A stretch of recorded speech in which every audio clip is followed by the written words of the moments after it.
Hi, good evening, everyone.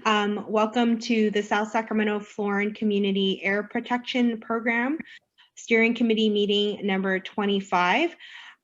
We will be recording this meeting tonight and we'll be posting it on our Community Air Protection website after the meeting has completed.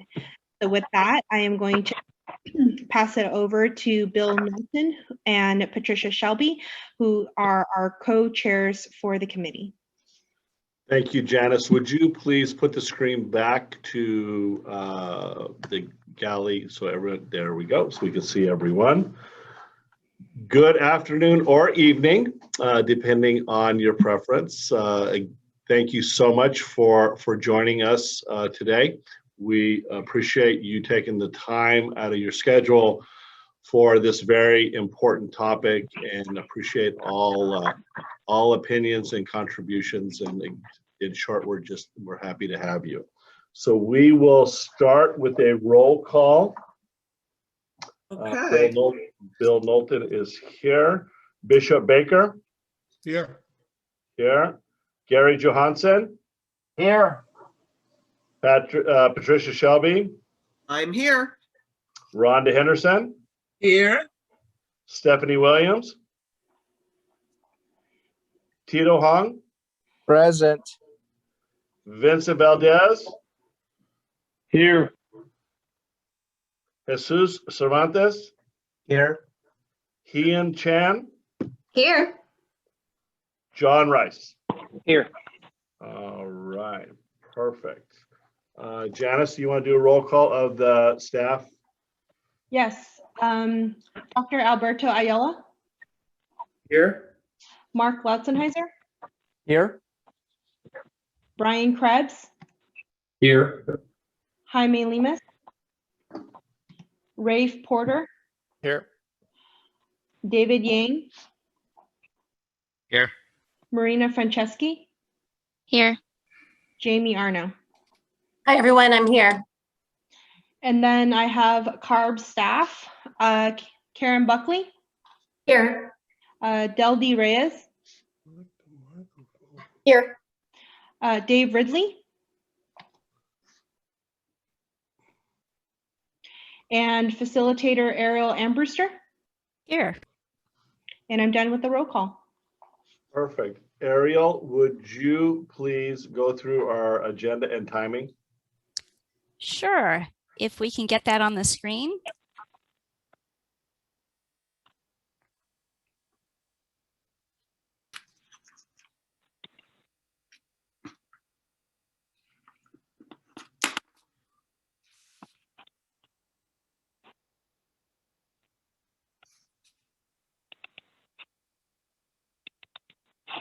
Nothing is happening, Janice. Back to your screen, Janice. Yes, sorry. I was gonna say, if you're waiting on me, you have a long wait for me to do that. All right, here we go. All right, there you Turned go. this thing on this morning. Okay, so we've got our welcome, which we're doing now, some administrative items, and then a short district update. And then we have an opportunity to hear back from the outreach subgroup and then get an update on the technical advisory group planning process. And then we will shift over to presentations. We'll have a presentation from the American Cancer Society on emissions and environmental health related issues. And then we will hear from the County of Sacramento and the City of Sacramento on air quality and land use related tie-ins. So for each one of those, there'll be an opportunity for discussion and question and answer after the presentations. Then we will go into our new business and future agenda topics and our general public comment and adjourn at 8 p.m. And so I also go over our code of conduct. The steering committee approved a new charter at its last meeting, and so we have a slightly different list here that I've summarized. So members agree to treat everyone with courtesy and respect, to avoid personally attacking or demeaning anyone, avoid interrupting others who have the floor, avoid disrupting or delaying the meeting, strive to be fair and unbiased towards each other and the public and the district, value each other's time and respect each other's opportunity to speak, strive to reach consensus but agree to disagree if need be, listen courteously and attentively to the public, and then strive to hold each other accountable to the code of conduct. Okay, and with that, then I think I shift it back to the chairs. Thank you very much. Marina, do you have some logistics for us? Hello, yes, my name is Marina Franceschi with the Dare District. I'm just going to run through some quick logistics for us tonight.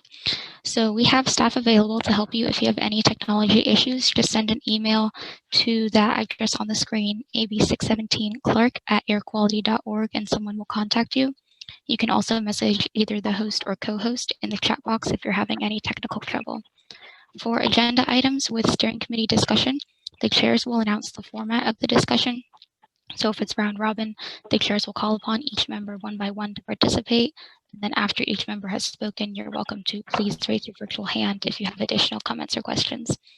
For any other discussion format besides round robin, please just raise your virtual hand. For the public comment period, if you would like to speak, again, please just raise your virtual hand. And to do so, if you're on the computer, it'll depend on the version of Zoom that you have. If you have the older version of Zoom, you'll see a participant icon on the bottom left, and there will be a pop-up panel with all the participants. At the bottom, you should see a little raise hand button. Or if you're on the newer version of Zoom, on the bottom right side, there's a reactions button, and then you can select the raise hand button there. And then next to your name, you'll see a little hand pop up and you'll know that your hand is raised. If you're calling in on the phone, press *9 and you'll get a message that your hand is raised and to wait to be called upon. When you are called upon, please unmute yourself. If you're on the computer, you can just click the microphone icon on the lower left. If you're on the phone, please press *6 to unmute yourself. And if you're using both the computer and the telephone, you may have to unmute yourself on both. You can also email any comments to that same email, ab617clerk@airquality.org, during the public comment period, and staff will read it out to the committee for those who are on the phone who can't see the chat. And that concludes all our logistics. I will pass to the chairs. Thank you so much. Pat, would you take us to the meeting minutes and amended minutes?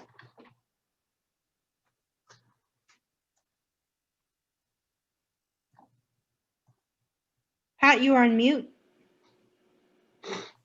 I was being so smart to mute myself. Now, okay, we have received in our packets the prior meeting minutes and the changes that were recommended.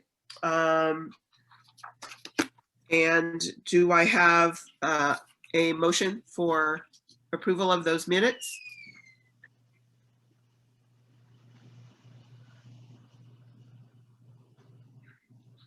Motion to approve?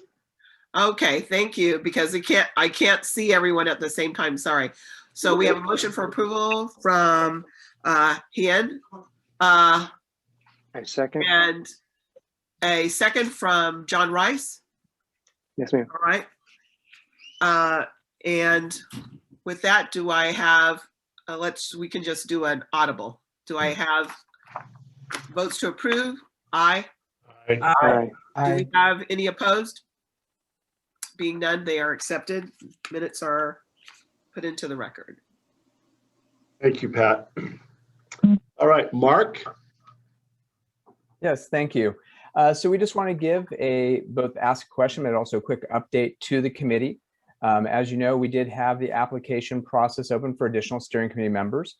We did have one additional application come in, and that information was shared late last week to all the committee members.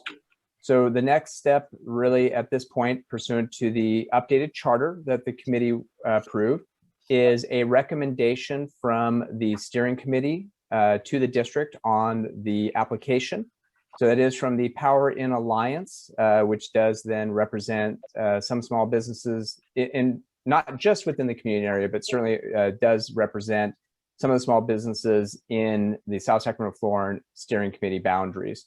So with that, there were comments that were shared or feedback shared by the some committee members. Just sort of summarizing, I think there was just, actually maybe Bill and Pat, I'll turn back over to you guys just in case you want to do any summary on the comments that did come back in. But I think for the most part, what we saw from everyone was basically saying it sounded good, and or there were some questions that I think they felt were then addressed once they looked back at everything. And if I misrepresent anything from any of the committee members, or if there's any additional discussion from the committee, I would open it up to them now. I would simply say it was Bill and my consideration after looking at them. They do cross over into and serve businesses within the boundaries that we do service. They have been longstanding association for businesses and part of the industry. It's a voice that we need to hear, and it's a voice that we need to add as we build partnerships. I felt very comfortable in proposing that we move that name forward to the district for approval to the steering committee. And I would agree with that. I don't know if we need a motion for that, but if that is a motion, I would certainly second that. I'm very familiar with this agency. They do good work. They are certainly a voice that I think, as Pat said, that needs to be heard. I would imagine, I believe Bishop asked the question, who would be attending. I haven't spoken to them because I wanted for this conversation to happen first, but I would imagine their executive director would be the person that would be attending these meetings. So I would second that if it was, again, if a motion is needed. All right, so I put my comments in the form of a motion of acceptance. Bill, your comments are a second to that motion. Do we have any other discussion about that from members? If not, then all in favor, aye? Aye. Aye. Any opposed? All right, so let's forward that application to the district, and let's look forward to them joining us next month. Outstanding. Okay. Hey, thank you. We appreciate the committee's recommendation on that. Okay. Mark, you district update. Sounds good. So really, this is going to be a fairly short one, but we did want to let everyone just have a quick update on the electronic documents for the steering committee members. So this is basically 4 forms that we're in the process of updating, and you should be receiving via email in the next couple of weeks. So this is basically the update to the participation agreement.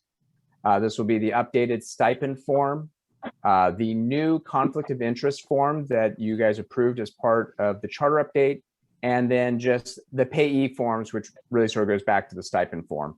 We are working on finalizing that, so all 4 of them will be electronic, so that you can just take care of it electronically. If when we reach out to the committee members, if any of you would prefer to deal with it in a hard copy fashion, that's not a problem. We can still take care of that as well. But we are finalizing up electronic versions so that you can just take care of it digitally right from your computers. Sounds good. And I would ask that if you would like a hard copy, that you send us an email letting us know, and we'll send that information over to your address. Thank you, Janice. All right, Mark, any other items? That'll take, you know, actually, I'm going to take this opportunity. Originally, I told Rafe that we'd take care of this under new business, but it really is more of an update. Rafe, would you like to, I'm sort of catching Rafe a little bit off guard here, but Rafe, would you maybe like to take just a quick minute to remind everyone about the workshop coming up later this week? Yeah, and thanks, Mark. So as a few of you know, and again, want to thank Bill and Stephanie and Rhonda and Vincent for helping out on this, but we have a solicitation for our incentive programs coming up at the end of this month. It's going to be open from March 29th through May 28th. There'll be more information on that, including, as Mark alluded to, a webinar that we have coming up that outlines the various programs that we have and dollar amounts. So at that, not only is it going to have that information, but also some help on how to get the word out. So I will, in the chat when I'm done talking, I will put that information in with links to not only the workshop, but how you could potentially apply for incentives if you know anyone out there that is looking for ways to reduce emission impacts in the community. So thanks, Mark. I appreciate the time. No problem. And I would also, that's a great one to mention. I also wanted to mention something else that we had shared previously at last month's meeting. We are also participating in and helping out with another workshop coming up for job development and climate. And Ray, if you don't mind, maybe you could link that one as well. Yeah. Our Climate Justice Jobs Symposium on March 30th. It's RSVP through Valley Vision. This is a collaboration between Councilmember Guerra, Councilmember Vang, the Air District, as well as SMUD, SACOG, and Valley Vision, if I didn't already mention them. So it's a 4-hour symposium that morning, and so I will also include that in the chat. Thanks. Thank you so much. And that does take us through the district updates. Okay. Thank you. We're not doing bad. We're just a little bit behind, but I'm going to move on to our subgroup and our lead, Rhonda Henderson. Could you bring us up to date about your discussions? Oh, your sound is off, Rhonda. Okay, thank you so much for this time. Vincent, Stephanie, whoever else was in the meetings with me, jump in if I forget something. I was not able to participate in the first meeting because I could not get Team. I guess they use Team instead of Zoom, and I could not enter Team. I have Team through my job, and I think it wanted me to open up another account and pay for it or whatever you do. So I missed that, but they did send me the minutes or the notes to it. So basically what we did, they explained the incentive solicitation that Rafe just announced March 29th through May 28th. They talked about the different criteria outlined for this $18 million incentive. And they talked about the flexibility of it, the next steps. So it has to be anything with a motor. This is what they said, if I remember correctly. And we also helped in one of the meetings to give suggestions on how to advertise it, because traditionally they advertise it like it's an email letter with lots of words, probably no graphics and no bullets, just words, and people aren't going to read it. It needs to be catchy. And so they gave us a chance to help with the design of that, but fortunately somebody from their staff, I don't know if it was a student or somebody, did a design and let us see it, and we liked it. So so I guess we'll just go from there. And then we brainstormed some out of the box type of incentives that maybe never were thought about, that maybe that like low hanging fruit that we could try to address too. Okay, did I miss anything? That's all I have to say then.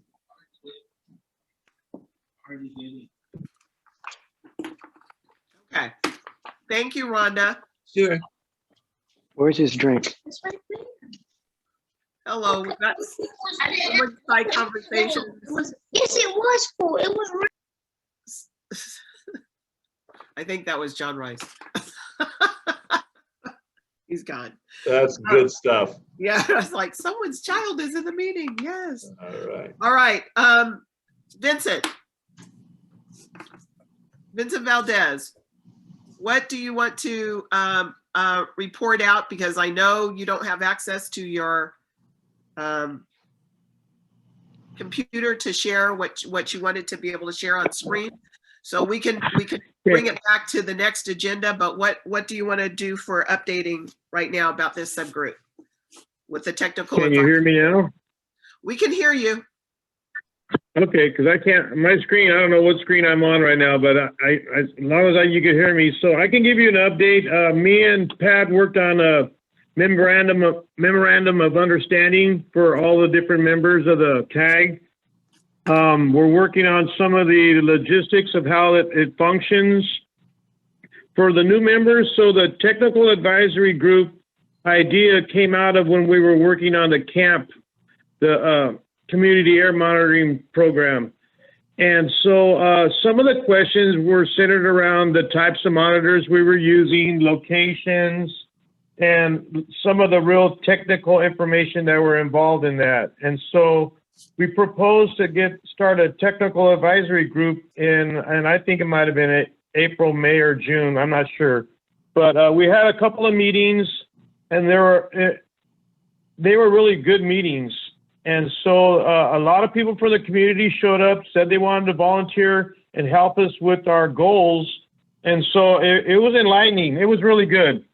And but we ran into logistical problems with the Zoom meetings, and we obviously really found out real quick that we needed Janice or somebody from the Air District to help us with the Zoom meetings and posting with the information that we were talking about, the community updates and stuff like that, and announcements of our meetings. So, and then we learned that some of the things that we worked out in our new guidelines, some of the Brown Act information, and so it took a little time to figure out how we're going to do this, but I think we're moving forward. Probably next month we'll have a good layout of how it all works.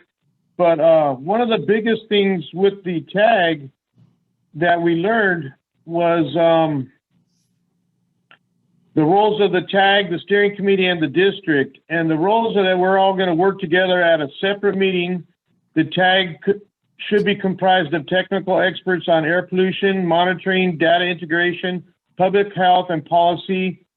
And knowing that there are experts that are in our steering committee already from CARB grantees, public health professionals, and people from the Air District, I think we could all work together and work out some of these discussions that we don't regularly have time for at our regular steering committee meetings. So the biggest thing for the TAG is for us to discuss some of these things that we don't understand or don't really have enough time for at our regular steering committee meeting. And for the new people who are new, you're obviously going to start seeing that we don't have enough time to take care of all the business we need to take care of at these meetings. So hopefully next month, me and Pat will have something that we can put into the agenda, everybody can look at, and we can all talk about and move forward when our next meeting will resume. And that's my update. Thank you, Vincent.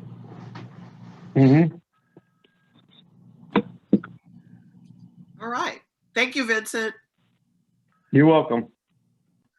Before that next meeting comes out as well, we will give you some background data, especially for the new members, to bring you up to date. Everyone needs to be brought up to date, but that technical advisory committee, what folks have already decided that they want to work with us.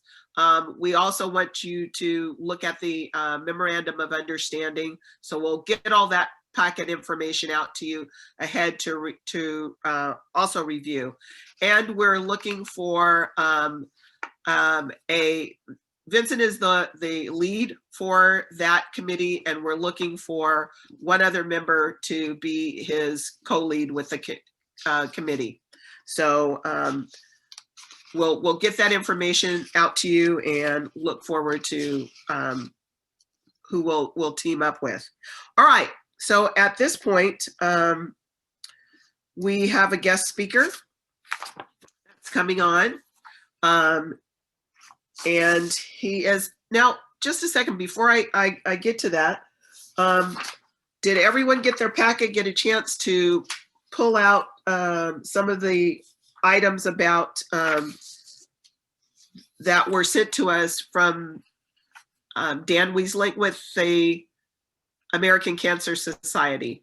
I hope you did. It has some interesting information, and I look forward to a great discussion with that.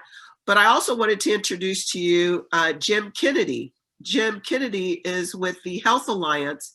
And Jim, what I'm going to do is I'm going to introduce you a little bit, and then I'm going to let you bring in Dan. Okay?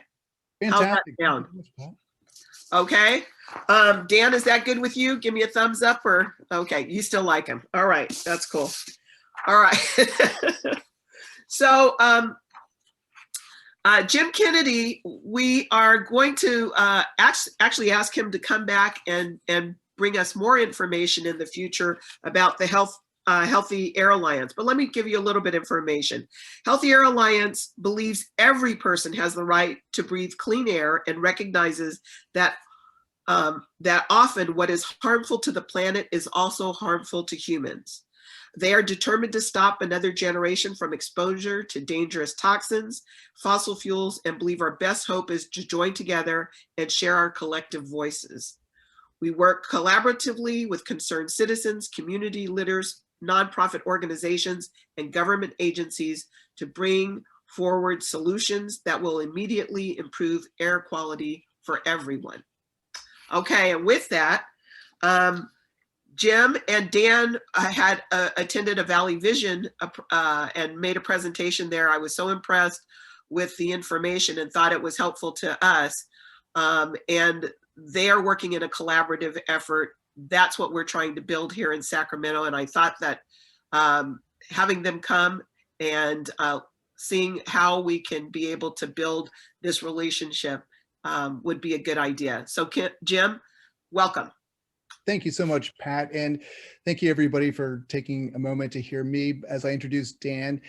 If what Pat told you about Healthy Air Alliance is exactly what you do, it's true. It's exactly what you do. We're working on a statewide level to find actionable solutions that are measurable and that have real impact on people's lives, improving them. And we're also showing the health side of what people are missing when they're talking sometimes about pollution. Air toxins is what this new focus with AB 617 is really raising that awareness, and we're working in tandem with you on that, as well as coming up with these solutions, working to build coalitions throughout the state. So in parallel with you, we hope to be able to present what's working with other air districts and how CARB is moving forward to build that good politics for good government, because people need to know that there's a reason for this action to be urgent. And with that, I want to introduce Dan Witzling, who's an advisory board member of the Healthy Air Alliance. Dan and I have known each other. He's worked with other environmental justice groups, with Breathe SoCal. His new effort is working to show the correlation between air toxins and health impacts, also the health equity issue of not just the factors that lead to disease, but how there are factors that lead to solutions to the disease. Dan is working with research groups throughout California and is bringing that information together, and we're sharing that with other groups so that they can also press their issues of doing more sooner with measurable results, because the research is showing that each incremental improvement does have positive impact. And so we can't just wait for the best solution. We got to get all the above solutions out there, reducing the air toxins. And with that, I'll let Dan begin his presentation. Thanks, Dan. Well, thank you, Jim. I wanted to publicly wish Jim a happy birthday. All right. Jim Happy celebrated his birthday this past weekend. And I say that not to turn his face pink, but also, American Cancer Society, our oldest moniker, we'll just call it that, was celebrating more birthdays. And I wanted to start in that frame of mind. And I'm going to talk and I thank you for opening it up. I'm going to share a screen as I explain a little bit, because there's an interesting story behind, the things we say. For the longest time, that was our thing, celebrating more birthdays. And as we're pulling up the screen, 1 second. Okay, you'll join me. Let me know if our journey has arrived together. It has. Celebrating more birthdays, because for the longest time, when you were diagnosed with cancer, and studies, and medical goals kind of validate, it was really measured against a 5-year lifespan. That was it. And the best that we could do was to really allay a person's suffering for as long as possible, with what seemed inevitable for the longest time. But that time has really, through a lot of individuals and organizations come together, kind of move forward. And so what we say now is attacking cancer from every angle. And that is in many ways what brings me together with you in talking about kind of issues of shared import around health, health equity, and the environment. And I'm going to go through kind of a series of visuals and talk a little bit about context a little bit more. But when I speak with you today, with great appreciation, it's really kind of a train the trainer conversation. So if I show you data and explain things, it's to really empower you to always see me and those at American Cancer Society as a resource to you in every community, and Healthy Air Alliance as well, and anybody who is part of this conversation. And for those of you, I'm sure all of you were involved in some capacities with when AB 32 was a main area of focus in the state of California. And we looked at, after the fact, what was it that influenced our populations to vote for this legislation? Was it, it's environmental, forgetting all of the politics and the idiosyncrasies that you'll probably teach much more than I can tell to you. What was it that helped people when they got their ballot to vote yes? It was not about the rainforest and concern about what was happening far away. It was not global warming, about how the streets around us are getting hotter, and wildfires through the state of California, which is absolutely relevant. The thing that was most compelling, based on surveys, so with I say this with an asterisk, was thinking about children, thinking about those in our community suffering from chronic diseases like asthma and cancer and heart issues and such, and the suffering that is happening in local communities that are adjacent in a close proximity to sources of toxic emission. And that spoke to me, coming from an environmental background, that it was health that really triggered change. So everything that I'm doing has that in mind. And I just appreciate everybody's interest and time around the subject matter. When I talk about health equity, this is our top priority of the American Cancer Society, because while we see that we are no longer in the era where we worry as much about the 5-year lifespan, we are well past that. People are living decades beyond treatment because what we did worked. The funding that we provided to institutions, the studies that we did, the interventions that we provided, they are succeeding by and large. People are living with disease, and that opens up to a whole host of other issues. And in many ways, those issues are what bring us all as well together, because now people with chronic disease are living with immune systems that are not at your peak level, not to mention the fact that aging also diminishes immunity. And they're living amidst a California that has some very specific toxic air emission and other factors that we deal with. So when we look at cancer, we are looking at which populations in particular are the most distressed today. And one thing that we know to be true is zip code is de facto a higher risk factor than genetic code. It used to be just assumed that if your mother has cancer, then that's what you need to worry about more than where you lived. That's absolutely not the case. So that is a baseline fact that we can say with confidence. And I have various statistics now because we're looking and unpacking more about through ethnicity and that lens, what that means. And so there's various data around that. We're focusing very intently on African-American communities because there's immensely problematic discrepancies. And interesting, although frustratingly interesting, when we look at right now, with the vaccination rates, where do we see the lowest vaccination rates based on availability?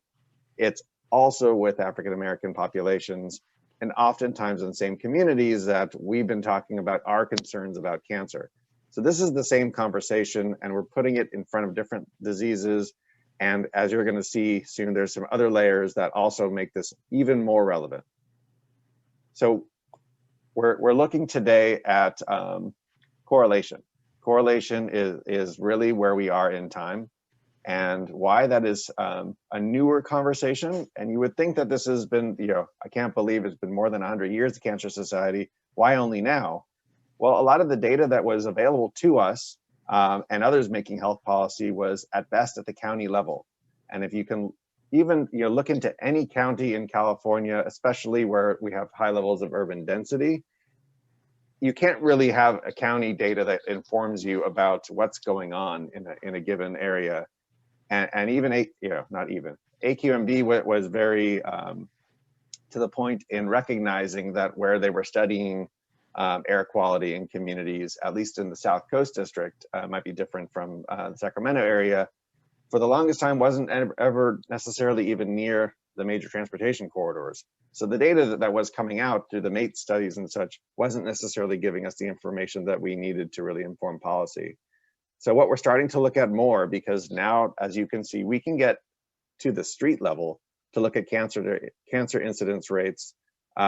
We can look at a lot of different overlaying factors that will help us make better arguments for where the problems are persistent and what we need to do about it.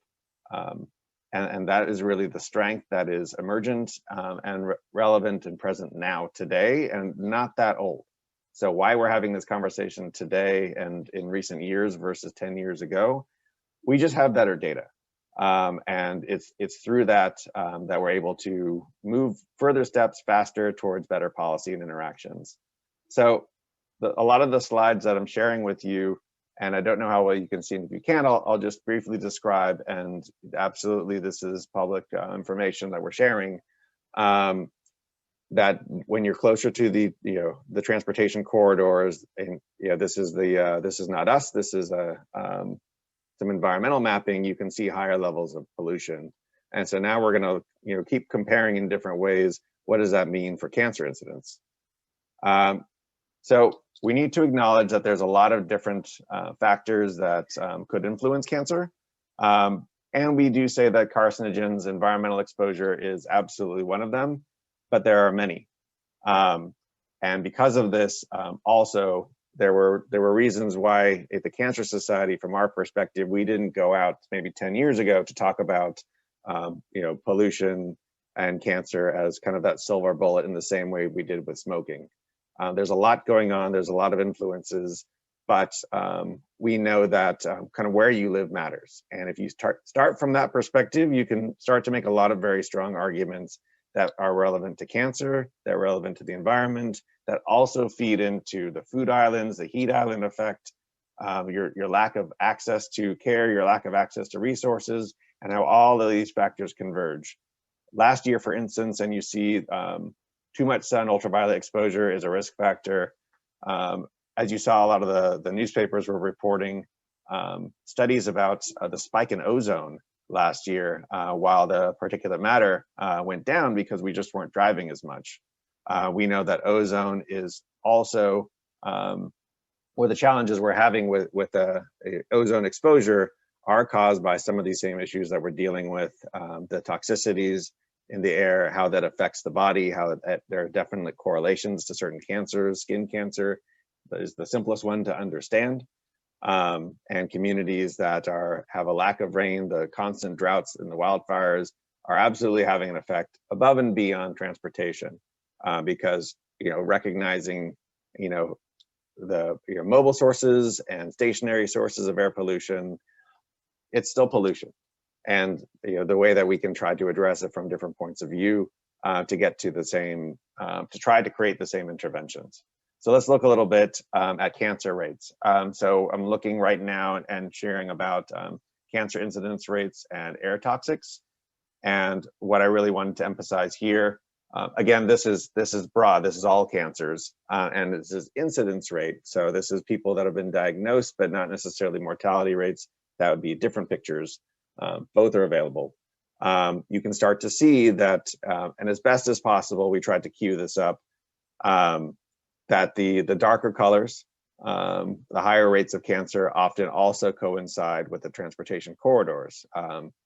And there's a whole, so we can start to build a stronger case that there's definitely something going on. I'll continue here just a little bit. Lung cancer, which is definitely one of the most researched and written about cancers as it relates to pollution. This is typically the conversation where we start to talk about correlation between pollution and cancer rates. Here again, we see a very extremely high correlation in neighborhoods that have lung cancer and high density pollution, as shared by some of the AB 617 mapping. So there's, again, something going on, and I think depending how you're looking at the screen right now, it might be blocked, but the lighter colors are better, the darker colors are bad when it comes to the mapping, just to keep it simple. And the numbers are per 1,000 individuals in any given area. So it doesn't matter, if you see orange or you see purple. The fact that you're not seeing kind of light colors is really indicative of a higher concentration of lung cancer in an area that has a high concentration of diesel pollution. Here's just another related map that shows kind of similar. I'm going to go through a couple of these, mostly that you can look at more on your own time, that just kind of continue to build the case. I also just wanted to point out when I'm talking about some of these maps that these are generally available to you. You can see the links at the bottom of the screen. California Health Maps. There's a California, the state of California, different research institutions have come together to help with this mapping. We're talking very closely to some of the researchers at USC that do some of the surveillance involved, that can customize things. So I want you to know that there's information available to you that you can look in different ways. You can look at different populations as it relates to cancer, also as it relates to diesel, things like that. Not all cancers are the same. So the same picture, I'm going to go back and forth real quick. So lung cancer, breast cancer. So just so that you're aware, when we're having the conversation, different cancers are influenced by different triggers. So breast cancer, in this case, the incidence rate is not as high as lung cancer. And that's in some ways consistent. The reports that are written really show lung cancer as one, and some other ones kind of in more internal. I'll show you one other one, colorectal cancer. We talk about this one because this is one of the most prevalent cancers, but also one of the, if caught early, this one is one of the most treatable cancers. So first of all, we just need to recognize that if you're a population, high density population, if you're a low income population, your ability to say, well, this is a bad neighborhood according to the health standards, let me move. I think we recognize that it's easier for some than for others for that to be the case. So if we are aware of higher cancer rates in populations, and we can look and know what the data is of populations in these areas, that can help us to identify different ways that to address some of the risk involved. Showing some other kind of comparisons to proximity of traffic. Again, here's lung cancer and some corridors as well. Trying to keep this as kind of South Sacramento as the data allows. There are ways you can kind of go through some of the mapping on your own as well to compare some of this. And I highly recommend that you do. It's very user friendly to explore this. There are no direct ways that I've seen that show diesel rates on top of cancer incidence rates. So right now we're kind of side by side, but those of you who are better at some of the geo mapping, you might have the ability to do this. So transportation is absolutely the area where the American Cancer Society gets involved. for many reasons, because we focus highly on access to care. So I say this because, what can we do to join in policy decisions and such? If there are angles and that involve transportation, if they, not just necessarily the corridors, but you deal with, I know at AQMD with some of the just the high density areas where exchanges happen, whether they're the ports, the inland ports, areas that kind of serve as transfer zones.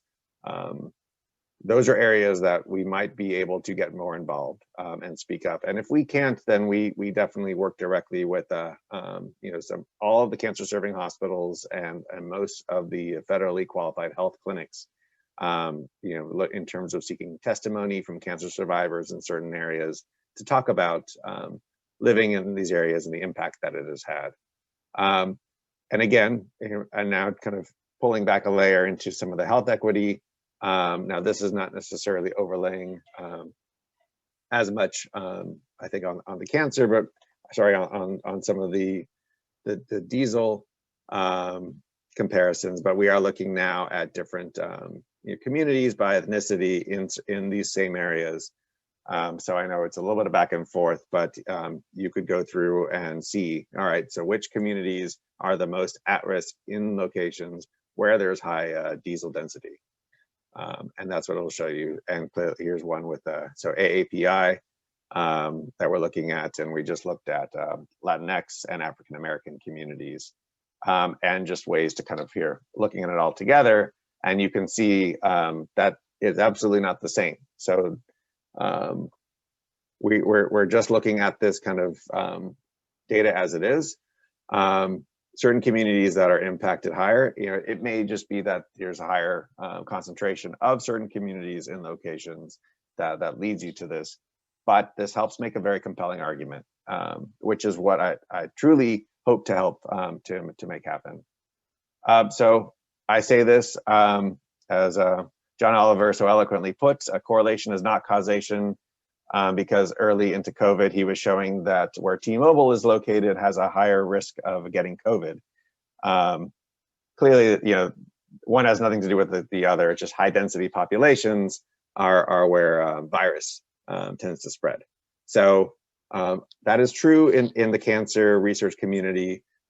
We talk very closely about correlation. We do not, especially from the American Cancer Society perspective, talk as much about the silver bullet link between one and the other. We do defer, and here I just wanted to show you, we purposely don't determine if something causes cancer in this way. We look at the determinations of respected agencies. We're listing a few here. The World Health Organization, the NIH, we work closely. In many ways, we are the public community vehicle of the NIH when it comes to campaigns to focus on health. Right now, we are talking with different groups about COVID vaccinations as well as cancer screenings. We absolutely look to the EPA for their knowledge, and the CDC and others that are kind of derivative of them. So this is where we draw from, and in many ways, I look closely to a lot of the health institutions, the research institutions. There are some expert ones in California. Davis has some high-level data that's looking at comparisons of cancer rates and different types of emission sources. USC in Southern California as well also has some really compelling data. And when they speak, it comes from a place of authority. So I wanted to go ahead. This is Pat. Hi, Pat. This is so interesting, but we are running a little bit long and haven't gotten to questions. So can you move me forward with this so we can at least get a couple of questions in? This is where I will wrap up. I apologize for. So health equity is our lens, and what I wanted to go back and say is the fact that we're speaking is progress in this direction. We are looking to really engage beyond health institutions to address some of these same issues that we talk about. And I would just highly encourage, and I'll stop sharing my screen if I can remember how to do that. Here it is. That, you know, to please not to bifurcate, you know, environmental issues and health issues. It's one and the same. The challenges we deal with are the same, and at the very least, the communities that we address are one and the same. And there's a lot more that we can do together. So I want to thank you for your time. I hope I provided you with resources, and just highly encourage you to access information that's available to you, and experts that can help to substantiate some areas where you feel the best ability to advance the policies. And we appreciate the AB 617 program, and, you know, look to partner with that in as many ways as we can. I wasn't able to, so I'll open it up. Thank you, Pat. I apologize if I went a little long. Not at all. This is an important conversation, and this is why we're here. We want to get to the deliverables. How do we get there? And so this has been wonderful, and I'm sure there's going to be plenty of questions. You bet. So maybe if we want to start with steering committee members, if you all want to raise your hands or press *9 if you've got questions, and then we'll shift to the public. I have a question. So as I wanted to make sure I understood, and I don't think I did fully. So as we look at geographical areas, zip codes, are we saying, because I looked at your map, and where your map is exactly where we are. Yes. Mac Road North, we're right in the center. So these health disparities, are they more geographic, or more, because we say non-Hispanic Black, non-Hispanic White, we have these different, and Asian. So we're looking at that. Is this around geographical areas, or does it change within that geographical area? I would say it's a little bit of both. I would suggest, you know, finding the areas that have kind of the most overlay of concern, but I think the messaging, from our experience, we adjust based on who we're talking to within a community. So take this exact area just to recognize that there are different populations that are affected differently and have different cultural connections to our causes, and to approach, you know, what it is we're trying to advance with possibly slightly different approaches, even under the same central theme, if that makes sense. You know, we look, so I could easily break down LA County to say that, you know, one county is tremendously diverse, and I'm going to have a different conversation even within the geographic areas. So the San Gabriel Valley has, you know, high concentration of Asian American, but even within that, you know, Chinese American, Japanese American, other things like that. We're going to have different conversations with the groups so that there will build consensus around the same overarching goal, whether that's to expand a public transportation route, to address some sort of toxic emission that is affecting everybody in one location, but there are different populations that need to be just kind of approached slightly differently. Right, made aware. It looks like your hand is up.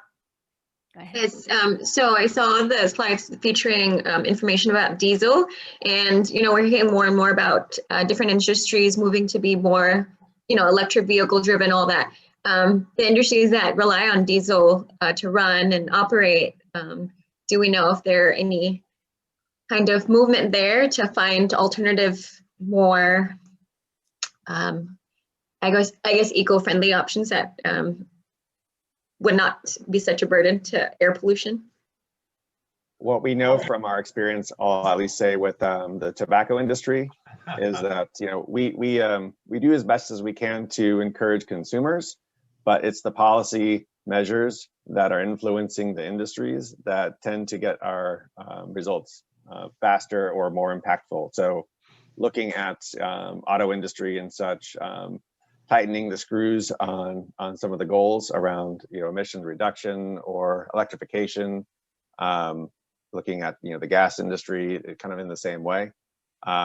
It takes a little bit. We've kind of bifurcated ourselves to protect ourselves with the advocacy arm and then our community arm to have kind of that 1-2 punch. So long way of saying, if there's any movement, it's, you know, is it market driven to some extent? Is it policy driven? Probably to a larger extent.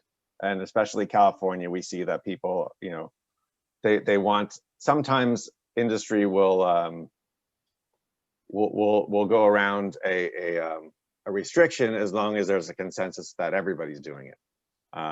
So, you know, I know that that's just going to, based on some of the observations that we've seen, if that helps. You know, otherwise I'm just Joe consumer in the state that sees some of the same information. It's hard to know what's real when you hear from, you know, the plastics industry or auto emissions industry that are celebrating progress that we've made. You know, we haven't really moved beyond the Prius, but why is that? So there's definitely some red herrings that are existing that we're kind of focusing in on when maybe we should be focusing on progress that, you know, ought to be a little bit further along. Well, what I want to do, because we are running forward, Dan, I just want to say thank you so much. This is timely for us. We are, the Air District is talking about incentive programs and how to remove diesel engines and lots of different things. But I think what had impressed me, it was one of your statements that I had heard before and I heard again tonight. Your zip code is more indicative of the disease and the outcomes for your health than your genetic code. And finding those correlations. When we are working to build outreach to the community, we can talk about PM 2.5 all day long, but unless people understand what potential impact that has on their asthma, on their cancer, on their, all of those things that make it personal, that's why we needed to see this information and start to understand how we start to use this data and how we start to also build partnerships for people who are in this same struggle, because it's too big a struggle to do alone. And so I'm forever grateful that you've done that. And there has been a lot of comments in the chat going through. People are saying, as they were reading the charts, this is alarming. This is, you know, and that's what we need to know. This is real. And when we're starting to talk about these things, what are those impacts and what are the cumulative effects? And another comment that was made, and we could see in the mapping, we have major thoroughfares. We have I-5, we have 99, we have, you know, the 50 corridor, the 80 corridor, but we have major thoroughfares that carry as much traffic sometimes as our freeway interchanges do. And when I was looking at those maps, I'm thinking about Florin Road, and I'm seeing Stockton Boulevard, and I'm looking at all of these major, you know, heavily trafficked streets, not with only with cars, but with truck traffic as well. And the people who live right up to it or just off of that and the impacts. So I thank you so much. I think this helps open our eyes. And certainly we need to look at some of those same resources like the maps so that we can understand and be able to draw those pictures for our community and our community members. But I want to thank you so much, Dan, for coming. And I know, because you've already expressed it, that you're open and as a resource to us in the future. Jim, this is also why we're going to ask you to come back in the future to speak with us too about the mission with Healthy Air Alliance. So once again, thank you, and a good hand to you, and thank you so much for coming. Thank you so much. All right. So Bill, I'm going to let you move forward. We are going to speak or hear from Rafe first. And Rafe, are you there? Yep. You ready? Yep, absolutely. All right. All right, thanks, Bill. So for those that don't know me, I'm Rafe Porter. I'm the Program Manager for the Transportation and Climate Change Division of the Sac Metro Air District. Here in a minute, I'm going to kick it over to the city and county representatives that we have, who you actually heard from a couple of months ago, to talk about some of the work that they're doing that impacts the steering committee as well as just the community at large.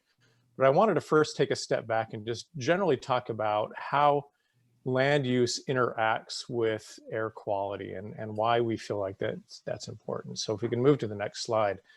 This slide just really demonstrates where generally emissions occur. So transportation, industry, agriculture, commercial and residential land uses, all of these kind of contribute at a various scale. And I didn't put percentages up here, but you get a sense of where these emissions occur based on the slice of the pie. And there's a lot of things that tie all of these different sources together, but one of them, and from the Air District's perspective and the work that we do in the Transportation and Climate Change Division, one of the key components to that is land use, and how land use interacts not only with these businesses, but with and these uses, but also the people that live, work, and play in these communities. So if we can move to the next slide, please.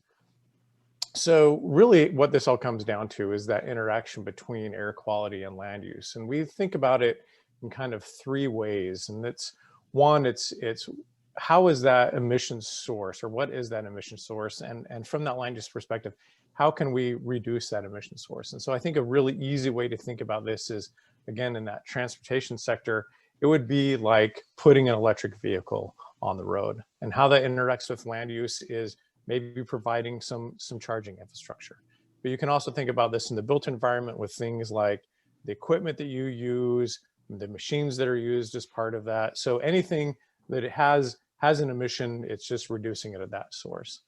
The next piece of that is removing that emission source. And so this is obviously a land use piece as well. You can think about changing that land use. A really extreme example might be removing an industrial use and putting in a park, for an example.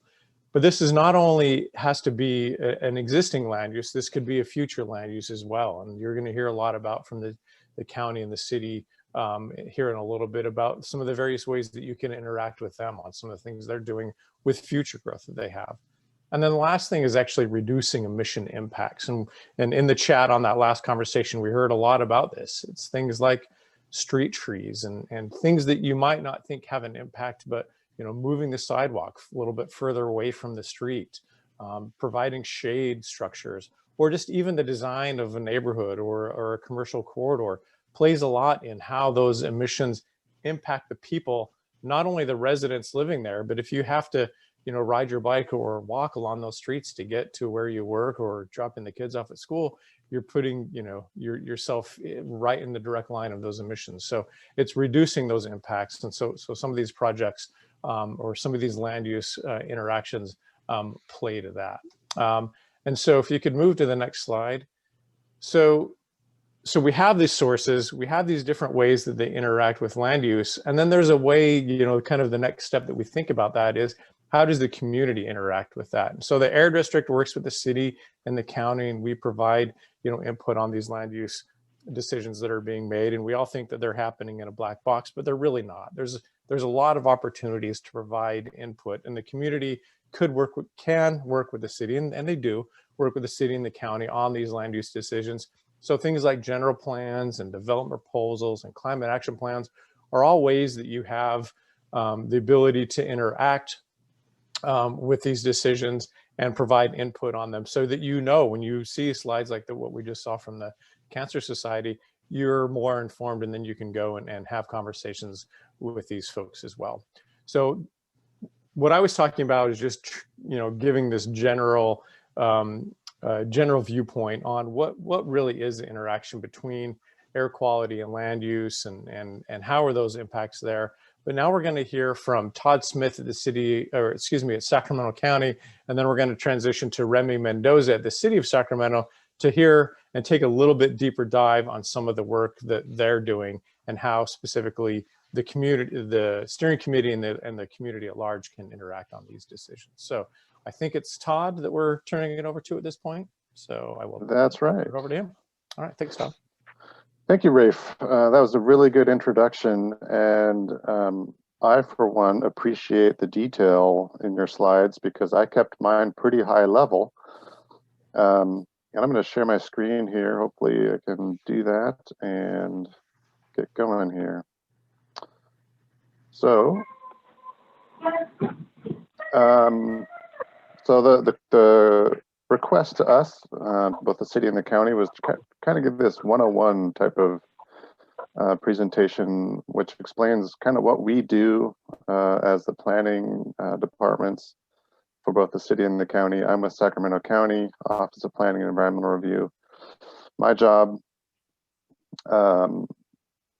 within the department is long-range planning and master plans. We also have a current planning section that does all the smaller projects. I'll get into that in a minute. And we also have a zoning administration team and an environmental review team. I'm going to talk about most of them, but fairly briefly. So, well,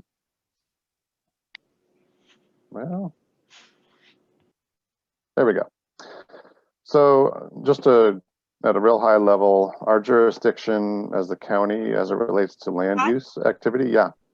Sorry, we don't see your screen. Are we supposed to be seeing your PowerPoint? Well, it says I can see it. I see it. Oh, okay, great. Thanks. Good. All right. So when it comes to land use and CEQA, or the California Environmental Quality Act, that's really in our wheelhouse. And I'm going to start at the very highest level, the general plan.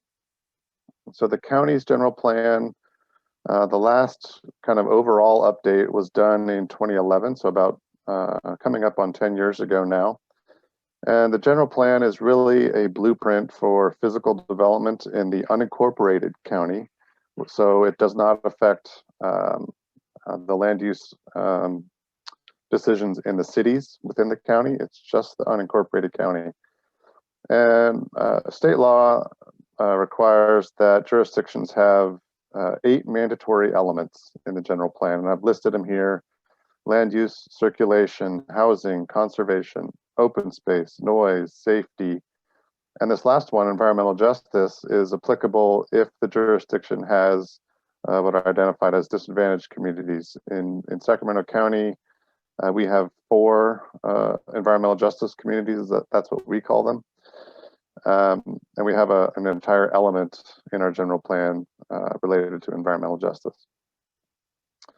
The county's general plan also has 8 additional elements, which include air quality, public facilities, hazardous materials, agriculture, scenic highways, economic development, and delta protection and energy. And I put a link in here, and I can share this after the fact with everybody, to our general plan page, where you can find all those documents.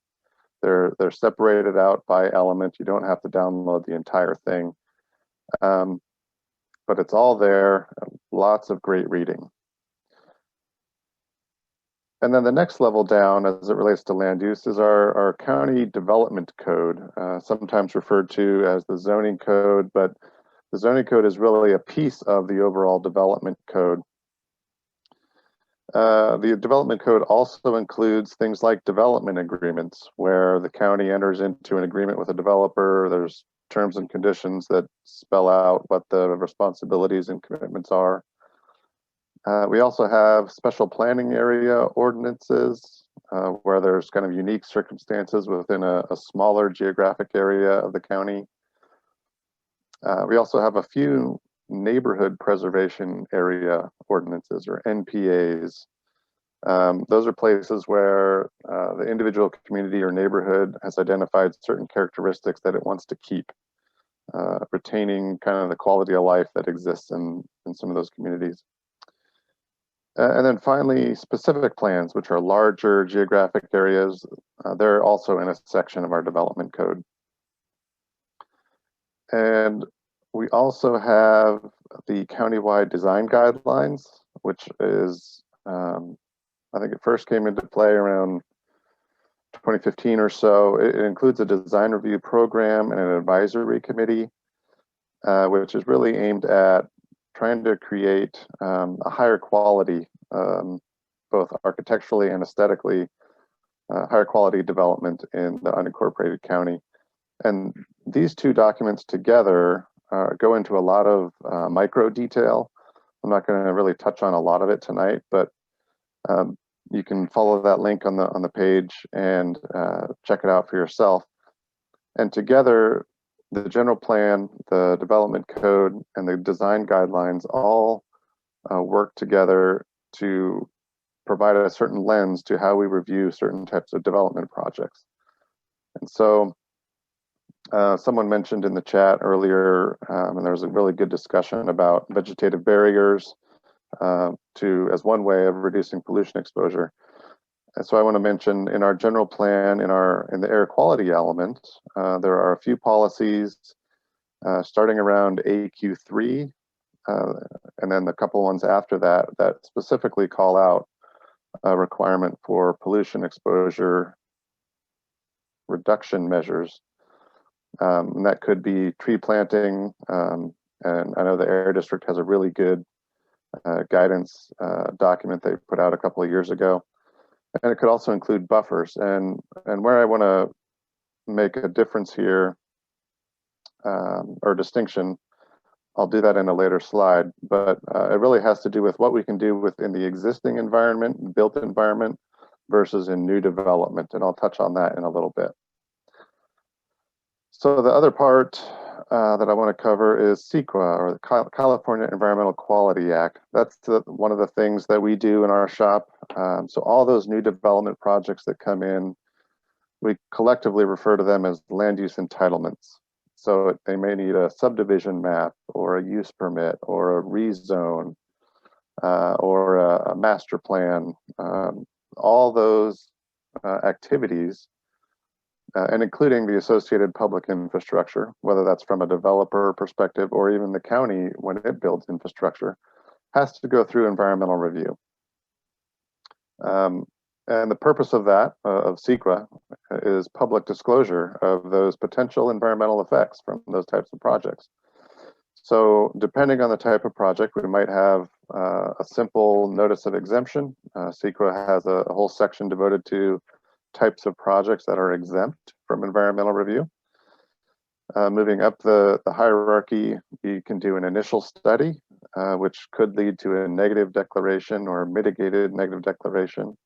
And that means simply that we've done this initial study and we can conclude that those environmental impacts are less than significant or can be reduced to less than significant with the application of mitigation measures. That's where the term negative declaration comes from.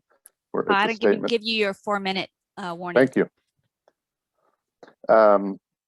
That's a statement that the impacts will not have a significant effect on the environment. So it's kind of counterintuitive, but that's how it works. And then the biggest document that we often produce for the larger projects is an environmental impact report, or an EIR. We produce those, most of those in-house, all of these documents in-house. Sometimes we do consultants, and with each one, there's a public review period. One of the requests was, how does the public know what's going on? How can they engage? And so there's always a public review period with an environmental document. On the short end, it's going to be 20 days for an initial study, negative declaration, could be 30 days, depending on the circumstances. And on an EIR, it's up to 45 days. And there's also a draft and final EIR. So we go from just a process perspective. We publish a draft, then we go through that public review period and have a final EIR. So here's where I want to talk about some of those details.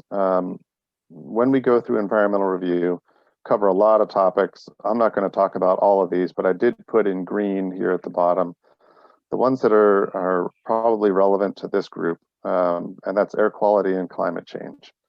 So this graphic on the right side of the screen is a community plan. The Florin Vineyard Community Plan. It was approved in the mid-2000s. And so when we do an analysis of a project like this, we're looking at all the different land uses that are proposed. So you've got your residential, your industrial, your your commercial, and other non-residential, could be parks, schools, drainage infrastructure, et cetera. All that goes into an analysis. And when we're talking about air quality and climate change, this is where I was really thankful for Rafe's slides. We have to analyze what the emissions are associated with this type of development. And we work closely with Air District staff, the land use staff. Oftentimes there's what's called an air quality mitigation plan, where it sets into the regulatory framework a list of measures that the developers have to comply with as the project builds out to reduce those impacts, those air quality emissions and those greenhouse gas emissions as the project builds out over time. Also wanted to touch on a couple of environmental justice initiatives that we're working on currently. Two of those are the Re-envision West Arden Arcade project. Obviously, it's not in the South Sac geographic area, but it's in one of the county's environmental justice communities. That one has a multimodal transportation focus. That's one of the ways that we can set up a community, even an existing community, to try to transform it into providing multiple safer bike and pedestrian opportunities to try to get people out of the cars, get them into a more healthy and active lifestyle. And then the community-wide climate action plan. This one is currently out for public review through April 9th. This is, again, where we're trying to reduce those greenhouse gas emissions at a community-wide level. And there are a couple of mentions in there about, for example, tree planting, increased tree planting in disadvantaged communities, trying to identify locations that might be suitable for planting with some long-term irrigation and ability for maintenance over time. And we're about time, so if, yeah. Just know that there's a lot of process that goes into what we do, and you can always follow up with me directly if you have any follow-up questions. Great, thanks, Todd. And so now we're turning it over to Remy Mendoza and Marcus Adams from the city. And thank you. Thanks. Hi, yes, I'm Marcus Adams. I'm the senior planner for the city of Sacramento, the South area, geographic area for Sacramento. And so I'll have a brief presentation. I work in current planning. So after Todd and Rafe and Remy get all those nice maps and policies and everything adopted, we have the day-to-day projects that have to get done. And so that's where my team comes into play, the actual feet on the ground type of issues. So wait for my presentation to come up. But while that does it, I do want to give a thanks to use a March Madness analogy. I felt like Rafe and Todd and Dan and Pat gave me a nice little alley-oop. So this should make it really easy for me tonight. So thank you everyone on that. Next slide, please. So I just kind of want to start off, we got an overview already, but real briefly, especially for what is planning and the current area, as I kind of stated here, we have your general plan and community plans, and all these plans end up more in the longer term. And then all these get incorporated into your zoning ordinance and different policies that have to be implemented on a day-to-day level. Next slide. So I want to kind of give you an idea of the life cycle of when a project is presented to our staff for them to get their planning entitlement. And you'll see here highlighted, I had highlighted in red, the opportunities where the community, residents, organizations have their chance to really give that input that was talked about earlier to help shape a project. So we start off with the pre-application. Many times, especially on larger projects, we'll ask the applicant to meet with our staff. Different departments all meet, they give us their preliminary plans. And that really is the critical time when we can get input to the developers to say if we wanted a vegetative barrier or if we wanted them to use some of the things that AQMD suggests, such as cool pavement, cool roofs, those type of things. That's really our best chance that bite at the apple, so to speak, to get those incorporated. Because once a developer gets their plans finalized and submits, it's very hard for us to get them to change them. So the pre-application stage is really the key time to do that. And for the committee to do that, a lot of times, of course, we don't invite the committee for this pre-application, it's just staff only. But if we know already where the community's goals and what their policies are and the things that are dear to them, then we can bring that to the table at that stage. After that comes the planning entitlement, where they'll actually submit a formal application. And as Todd brought out in his presentation, usually it's through the CEQA process that if there's going to be any type of really intense impacts that could affect whether it's air quality, traffic, those things, there may have to be doing that CEQA analysis, whether it's an actual formal EIR or mitigated negative declaration, or even if it's just where they're going to get that exemption, that still is the CEQA component that can come into play. Even on projects that are exempt from CEQA with a categorical exemption, we can still do conditions of approval. And that's where we'll get those things such as a vegetative barrier or different other types of modifications that can improve the issues that were brought up by Dan that cause those cancer rates and everything else to rise. After that, then the project's approved at the planning level, but planning still is involved because during the building permit process, we check those plans, and a lot of times that's a critical time too, because many times, I won't say it's purposefully, but sometimes what we approved at the planning level gets to the building level, and we'll say, hey, speaking to the vegetative barrier again, we'll say, we don't see that on these plans, and so we can then make sure that that happens. Then we have our inspections and their certificate of occupancy. Those are the two final opportunities where we can incorporate some of these measures. Next slide. So I kind of went through the entitlement process. This kind of gives you just a time frame of how long it takes. So staff level project, it's a pretty straightforward project. It meets all our zoning code requirements, general plan requirements. It's consistent with the general plan. So those are things, they're not asking for any type of what we call deviations or exceptions. No tree permits, those type of things. It's just staff level. Those could go pretty quickly, at least in the planning world, quickly. When we say maybe it could be anywhere from a month to 3 months, and we can get that done. If it's a hearing level, you see the time frame there. And then I have the planning process there where, once again, I assigned it to a project planner. They go through a CEQA determination. We route the project. We get the conditions, draft conditions drafted. And then throughout all these opportunities, there is a chance for the community to contact us, contact myself or the project planner to get their comments in, which then we can incorporate into the project. Next slide. So I won't touch much on this because Todd did an excellent job talking about the CEQA process. But once again, that is an area where we can identify any type of environmental impacts.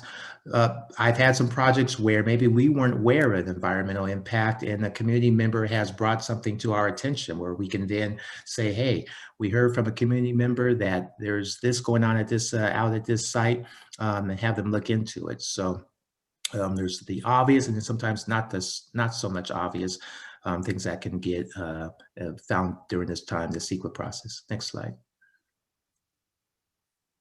So I can't pronounce enough the importance of community input. Really, we're there for you. We work for you, and so I just want everyone to realize just you already do, but still, just to once again pound that in, the significance of bringing your input to us, whether it's at the county or at the city with the planners, because that's when things can happen. As it says here, good plans require quality and community input. And I just also want to say that a lot of times, even I liked how Dan talked about just minor things, just little incremental things. So even let's just say, for instance, you see a neighbor, we see this sometimes in some of the older neighborhoods in South Sacramento, where a neighbor might cut down a tree or they pave their whole driveway, they pave their whole front yard. Even those type of little measures, and I'm not wanting you to go out and be an environmental Nazi or just go kind of be a ramble on that type of thing, because we know how neighbors can be.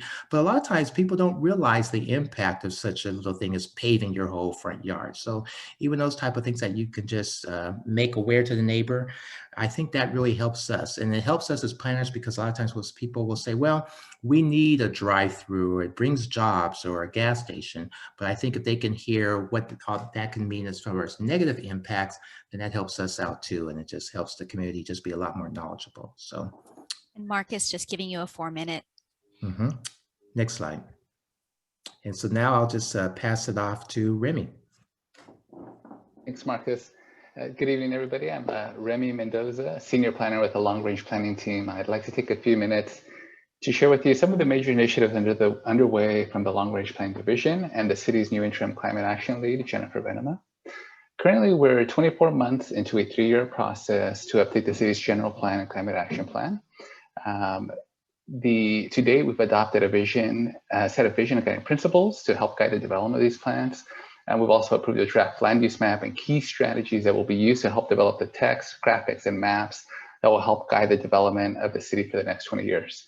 We've also begun to implement some key aspects of the Climate Action Plan and the Mayor's Commission on Climate Change final report. This will include the new building electrification ordinance with a component for new electric vehicle charging standards, and I'll talk about those later in my presentation. As this slide shows, we are about 6 months away from releasing the draft general plan, CAP, and Master EIR, anticipated to be out for public review in August of this year. Next slide, please. So the process to address environmental justice will include, as required by the state law, goals and policies to reduce the health risks in disadvantaged communities, as well as policies to promote community engagement in the public decision-making process, and goals and policies to prioritize improvement and programs that address the needs of disadvantaged communities. The Planning for Healthy Community Act, SB 1000, identifies these buckets, the different EJ focus areas that are shown on this slide that must be addressed in general plans. So that includes goals and policies pertaining to improving physical activity, civic engagement, public facilities, promoting food access, safe and sanitary homes, reducing pollution exposure, and then also prioritizing the needs of disadvantaged communities. Next slide, please. So the process to address environmental justice has included quite a bit of community engagement. Next slide, please. This slide shown here in phase 1, you can see that we had quite an array of community-wide workshops, city-wide workshops, listening sessions. We did pop-up events, summer city hall events, and engaged with youth as well. Next slide, please. And then as we went virtual with the rest of the universe, we started to do virtual citywide workshops, and we found out that we're actually pretty good at it, and we're able to engage even more people than previously. The previously in-person workshops, we're able to do a scientific survey as well, and then also work with students at Luther Burbank High School to engage youth and helping plan for the future of the city of Sacramento. Next slide, please. One of the key aspects of developing an environmental justice element that's going to be a part of our general plan has been input from an environmental justice working group. They played an important role with the general plan update. The environmental justice working group includes 15 to 20 representatives from agencies, community-based organizations, and nonprofits that can help inform our EJ work. They've been very important throughout the entire general plan update, as we've identified issues and opportunities to address in our planning efforts, as we reviewed climate strategies, ways to reduce our greenhouse gas emissions, and then in the next phase as well, as we work to develop policies for the actual environmental justice element. Next slide, please. The general plan consultant team has also developed a series of environmental justice fact books in order to take a deeper look at the different environmental justice issues that impact both the entire city and the disadvantaged communities that are more vulnerable to their negative effects. So the fact books use maps and infographics to examine a few aspects of each issue and to identify which are the most affected. They then highlight existing city efforts and resources and outline potential policy concepts to include in the general plan. Next Remy, slide, we are please. getting close to time. Okay, a few more slides. So over the past few months, the EJ Working Group has organized community-led discussions and created public engagement opportunities to gather additional input on this EJ focus areas. I would like to point out that the fact books are available on our website at www.sac2040gpu.org. Next slide, please. So I just want to share that we are looking at how to evaluating our considerations for identifying disadvantaged communities. As shown here, the state has defined disadvantaged communities using a low income area criteria, as well as identifying areas that are disproportionately affected by environmental pollution. Next slide, please. One of the key tools that has been made available is a CalEnviro screen, which uses 20 indicators to score and rank all 8,000 census tracts in California. Next slide, please. As a result, Sacramento, we've been able to identify that Sacramento has 32 disadvantaged communities out of the 123 census tracts. And per the SB 535 map, this is a standard map that's used by jurisdictions across the entire state of California. Next slide, please.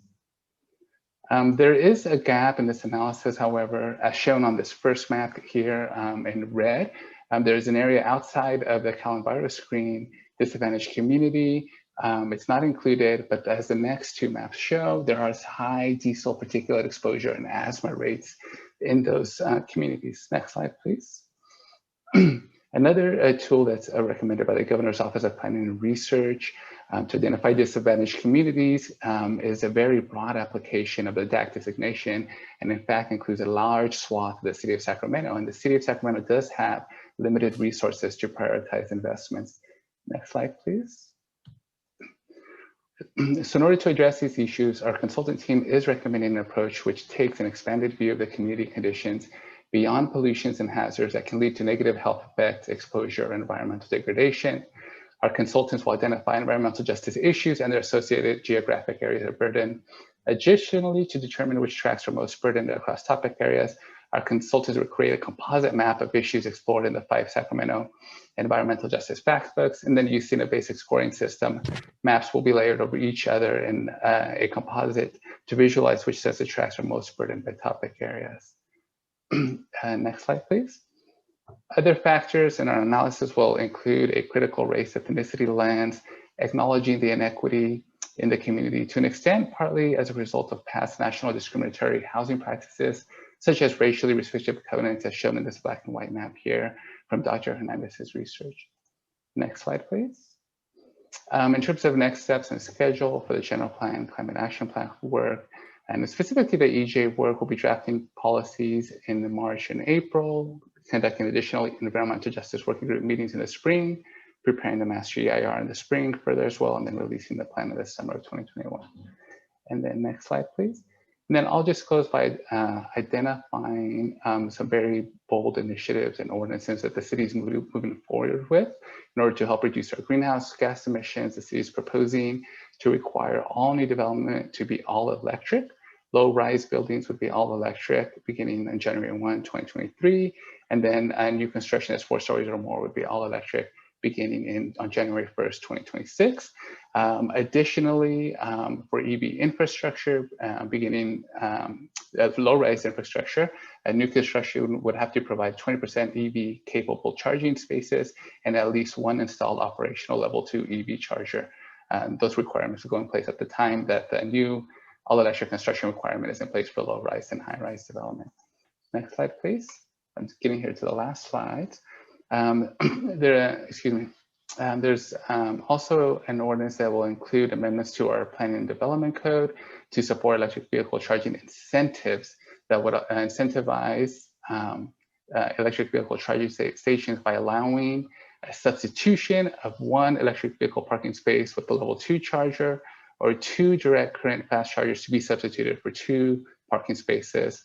Also an incentive for zero emission car sharings by allowing, again, the substitution of a zero emission car sharing space for 4 required on-site vehicle parking spaces.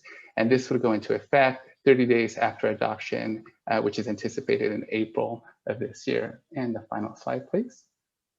And here's a slide of the new building electrification next steps. As I mentioned, the EV charging infrastructure ordinance will go into effect in April.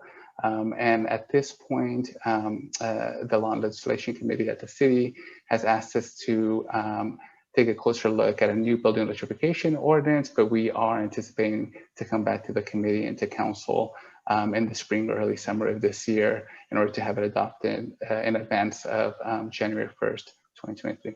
That concludes my presentation. Thank you. Thank you. So steering committee members, thoughts and questions, and then we'll see about the public.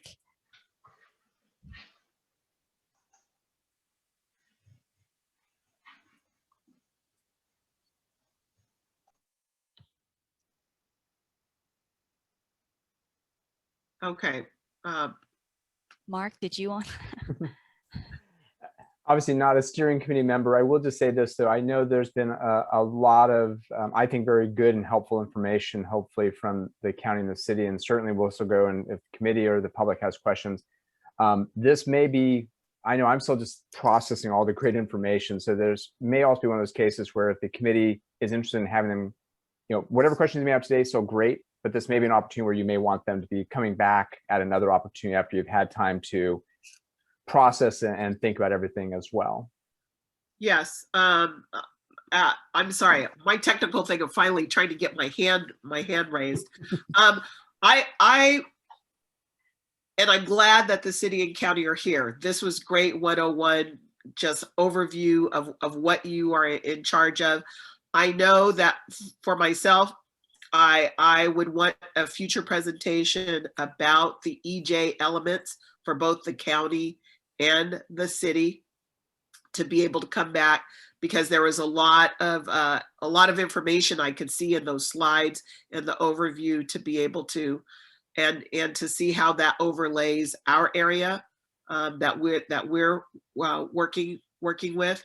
But I want to thank you so very much, especially making us aware of the times and opportunities that our input is critical.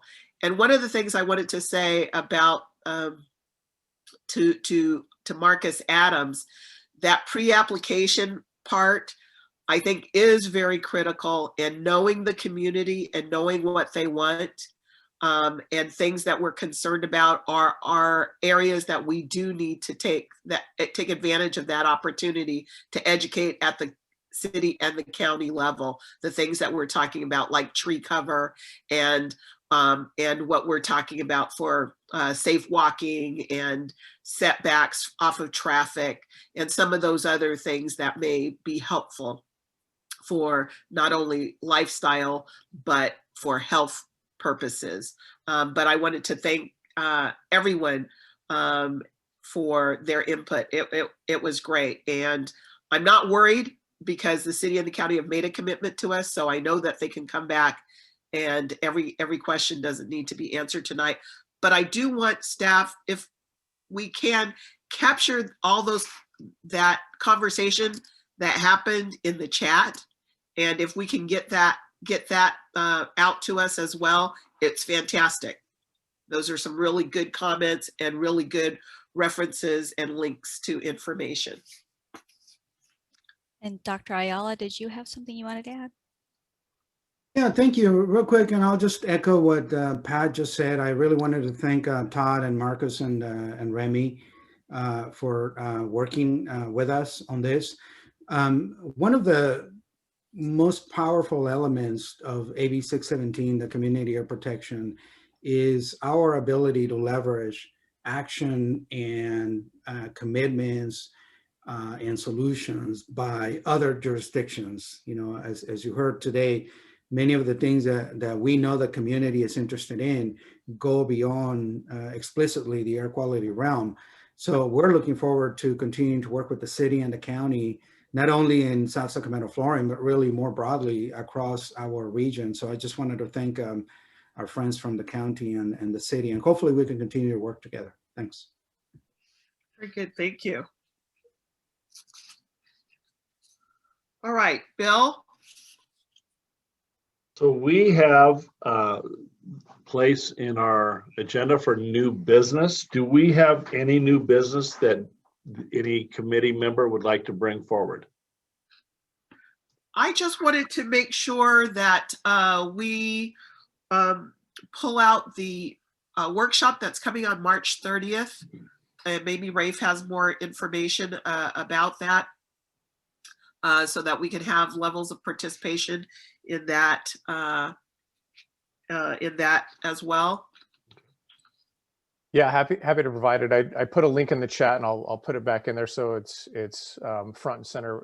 Was there specific things, Pat, that you were looking for that I can answer? Just refresh us as the time and the location. I'm sure, and I'm going to just ask staff, send the flyer out to everyone again so that it's new, but I'd like you to just state that for the record for us, right? Yeah, so it's March 30th between 9 a.m. and 1 p.m. And it's going to be a Zoom meeting.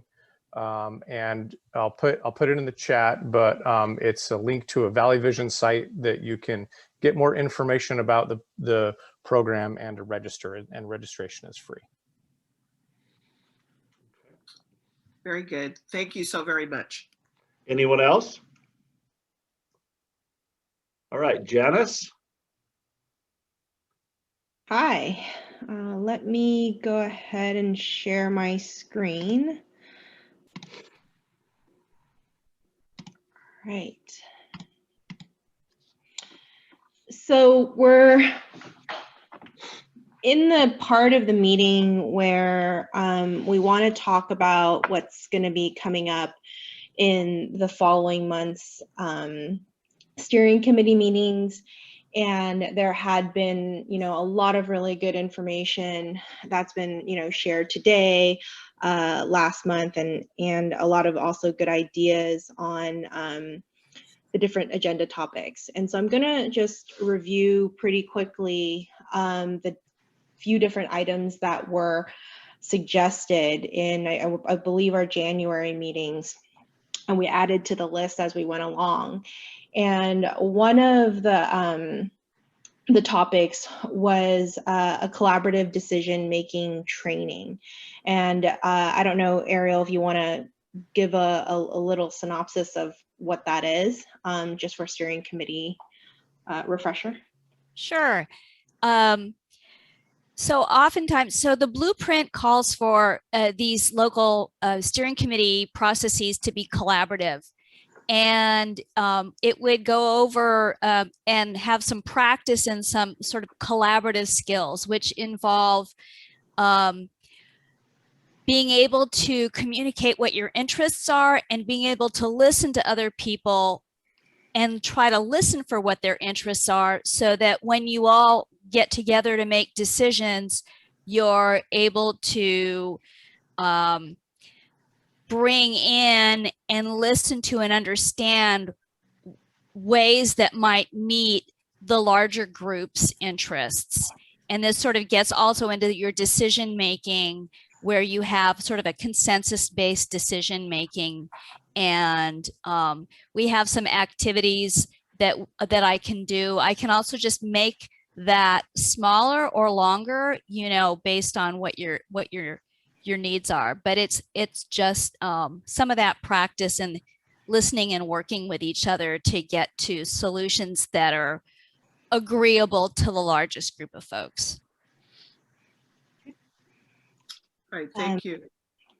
Go ahead, Pat. Did you want to add anything? No, I think that it is needed how we will formulate it for to do in one session or to do it over a couple of sessions, and because we have in the past gotten bogged down in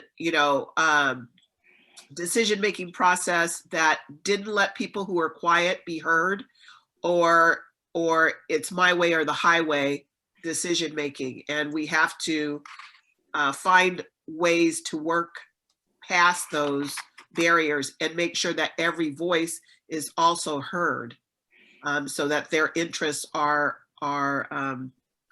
are brought forward. So that's why I think it's important for us to do that, because we're going to have some heavy duty decisions to be making and priorities, because we're not going to be able to do everything. And then how do we prioritize? So that's why I'm saying it's critical. Janice, please go forward. Yeah, and I just might add as well too, typically when we start a collaborative group, we just started off with a little bit of training and collaboration. So yeah, since we have new members on board, it seemed like a good time. Okay. The next item is getting back into our air monitoring data. We heard a little bit about the data last month, but we have more to share as we're combing through the data. And as part of our camp, as a reminder, phase 2 was to inform our phase 3 where we're going to put the mobile laboratory. And so we'll be bringing some of that information back to the steering committee. And then the next one is, you've heard a lot about land use today from the city and county. And just a little tidbit from Rafe on what the Air District also does to influence land use decisions.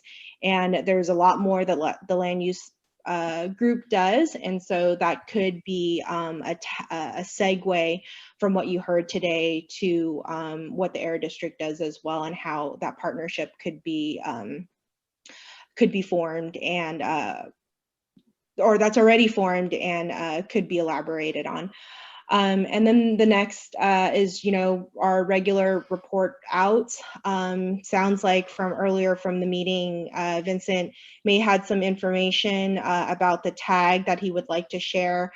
I don't know if Rhonda, in terms of the outreach group, whether or not they're going to continue to meet and have some more specifics about outreaching in terms of the information on the community air monitoring plan information. So just as a reminder, we have committed to doing different outreach in our monitoring plan, and part of that is to figure out some of the specifics as we go along.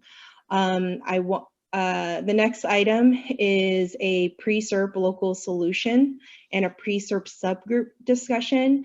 As we have moved along, ultimately the goal is to be able to reduce emissions.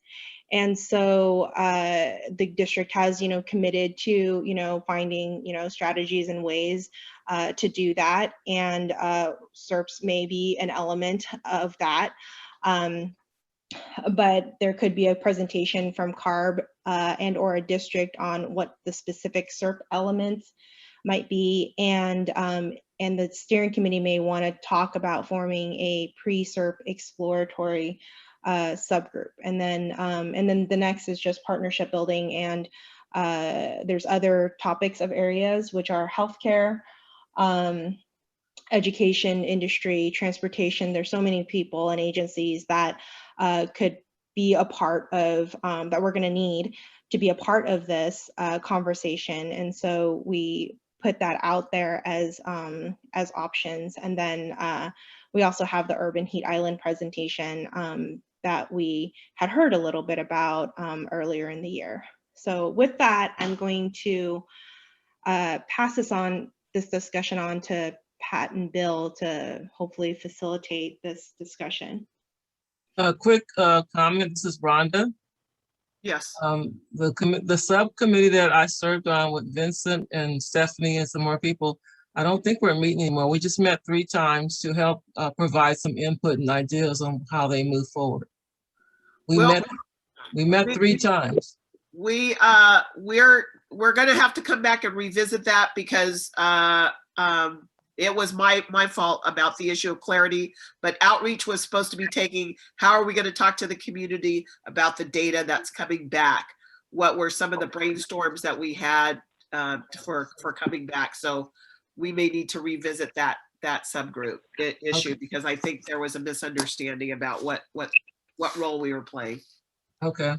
Thank you. Thank you, Pat. 'Cause I thought one was an incentive group and the other one was the outreach, and I was a little confused the whole meeting. Thank you for clarifying that. Yeah, one was the incentive group and the other was supposed to be the community outreach. How we'll talk to them about the data that we're getting back, and particularly since we still have COVID restrictions, and what are some of those. And Rhonda, you had an idea about how we could had some contact about how we could use the schools still as an outreach, and since the schools are going to be starting back up, that may be absolutely critical now as for some information. The other thing I would say, I think it is absolutely essential that CARB and the district, but CARB bring us back information about the elements of the SERP so that we can understand. The SERP is the community emissions reduction plan, right? The goal is to reduce emissions. But this is the other thing. We need to come up with the strategies and the relationships and the partnerships that we can put into action absent even moving into a formal SERP.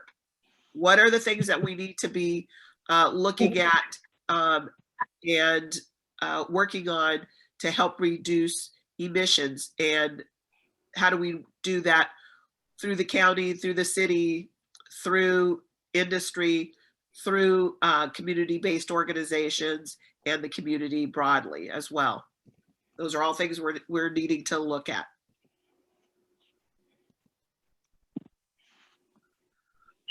All right. Janice, did you want to send this out as a survey to see what priorities we might have? That might be the best way to get some sense of what some input is for that next April, May agendas. Yeah, we can certainly do that. Yeah, we can do that, Pat. And we can share that back out with the group. All right.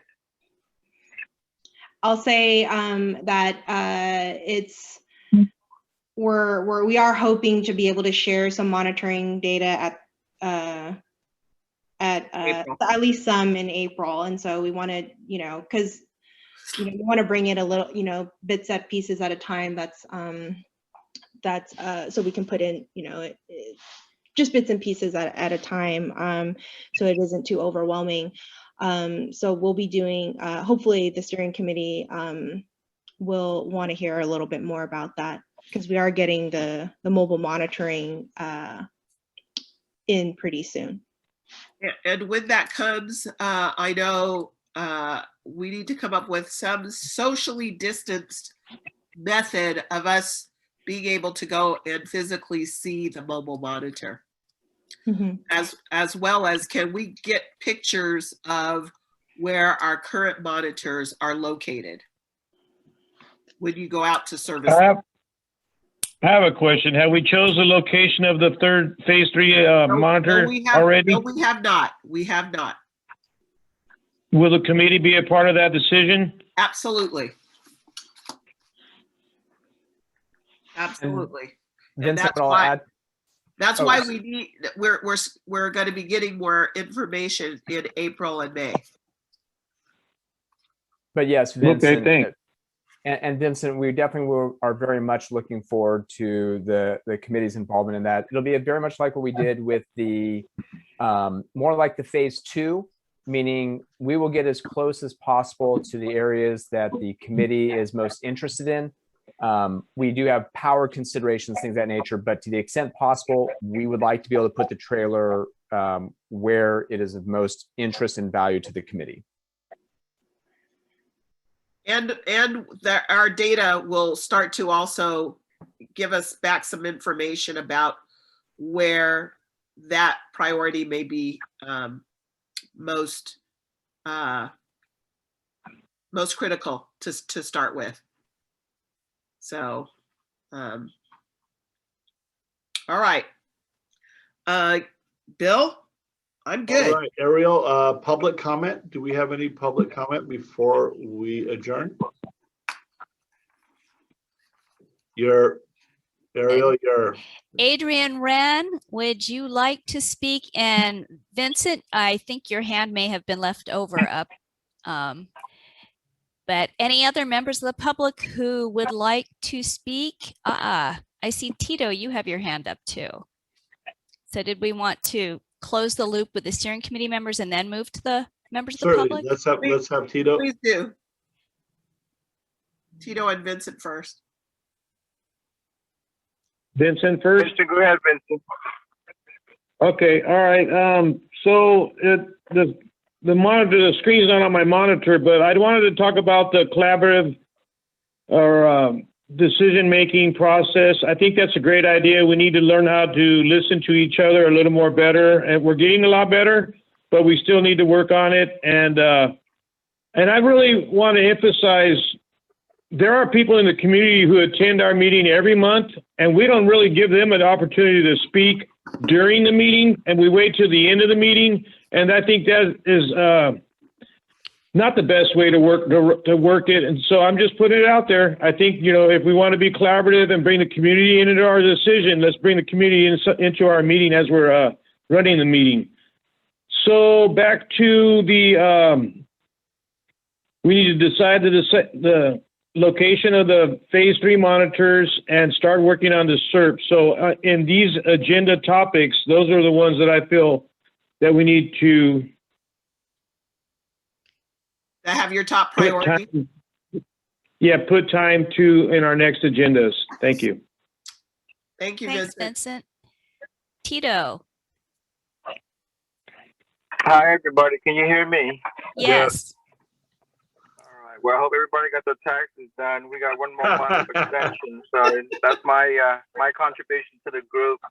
Well, you know, you guys know I miss you guys, and I'm definitely listening, taking notes, and doing everything I can to contribute. If I may take a moment, maybe you change the topic a little bit, because as you can, many of us have witnessed in the news lately and on the stuff that's going on in our community, especially me being so close to the Stockton Boulevard and Little Saigon. You know, with the mass shooting of the Asian American communities going through with the crimes that's been perpetuated and kind of affecting our community in a very negative way.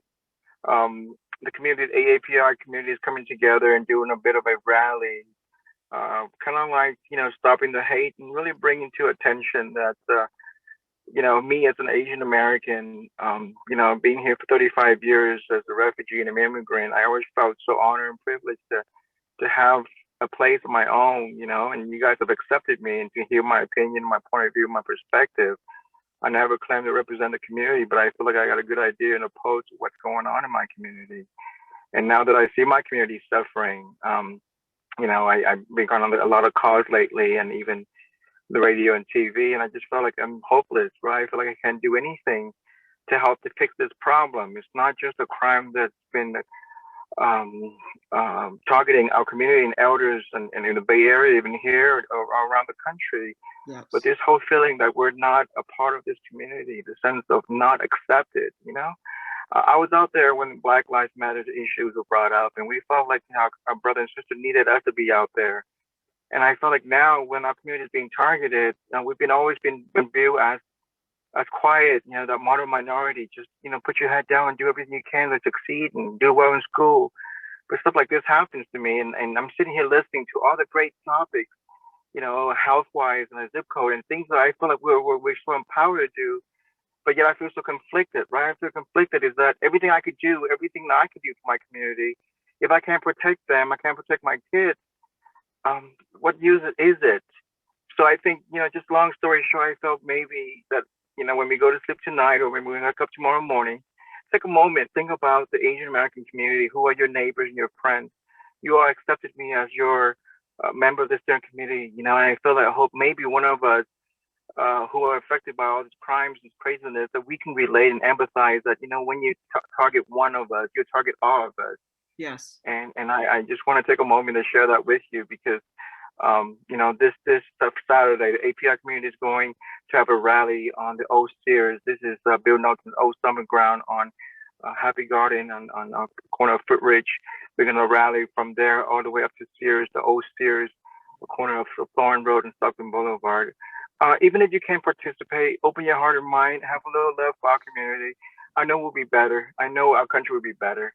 But you know, the API community has to do our role to get our piece of this, so to speak, American pie that we felt like we deserve to be recognized. And this is another story of the racial reckoning our country is going through. I know that a lot of us are going through some emotional and psychological problem with mental health. Our current community is going through as well. But I worry that, you know, when COVID is over, or maybe the vaccine takes its place, that, you know, more and more of something like this is happening. So I hope that you guys can join me and just really, you know, help, you know, bring the attention to, you know, this is hate for all the community, that it should not be tolerated and should not be accepted. Thank you. Tito, I just want to say thank you. Thank you for bringing this forward. You're absolutely right. And if you would consider sending that information to us, I will be there. I will join in. You're absolutely right. If it happens to one, it happens to all of us. It doesn't matter that that I'm a Black woman. If my Asian brothers and sisters are being attacked with racist attacks, that's important to me as well, because we're all in this together, and your pain is important. Thank you, Pat. Appreciate that very much. You know, and again, I will echo this, and I will say, this is our community. You are our community. We are you.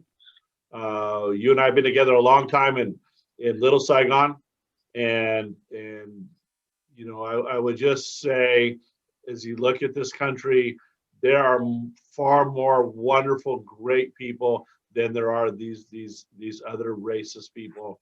I believe that with all my heart. You know, our country is great because our people are good, and our conversations that we're having around these issues show that the community, the broader community, not just the API community, we are all together with you, and will not tolerate this. And I think we've shown that as a community. Our love goes to you and to all of our folks, all of our fellow citizens, and you are not alone. This is your country as much as anybody else. And you know, I heard somebody say, you know, anybody can come from any country and become an American, and you are our brothers and sisters, and we stand with you. And to that end, Tito, you're absolutely right, though. We can't stand silently. No. Because silence is complicity. Absolutely. With the evil. So we will not stand silent. Nope. Thank you, guys. Tito, send me a flyer or whatever, and then we'll get this out on our social media as well. Yes, Bill, definitely do that. Thank you, everyone. Appreciate that. Thank you. Thanks, Thank you, Tito, Tito. for being so honest and sharing that. Thanks so much. Adrian Wren.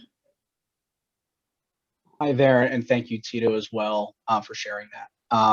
So hi, folks. Just wanted to quickly, I know because we're past 8, invite those of you on this call to an event that the Cleaner Air Partnership is hosting this Friday.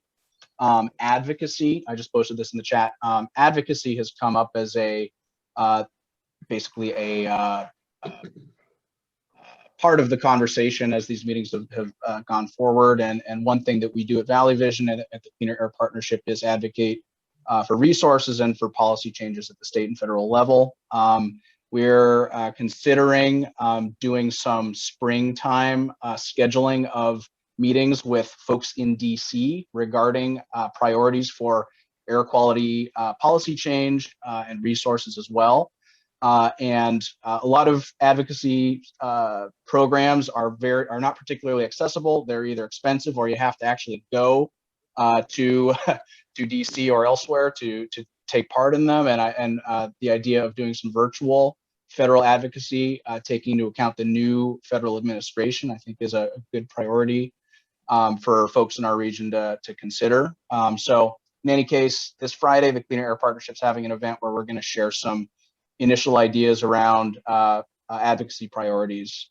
Would love for you all to join if you're able, and give us some feedback on some of these initial ideas. And can't make any promises because we haven't fully built this out yet, but there might hopefully be an opportunity for you all to maybe be in some of these meetings with some of those important folks in DC, some of those decision makers. So would love this to be a partnership opportunity, and we'll start having this conversation on Friday. And I posted in the chat at RCP. And Marina, if you will send that out to all the members again, so so that we can capture that and attend. Absolutely. Thank you. Victoria Vasquez. Hello, everyone.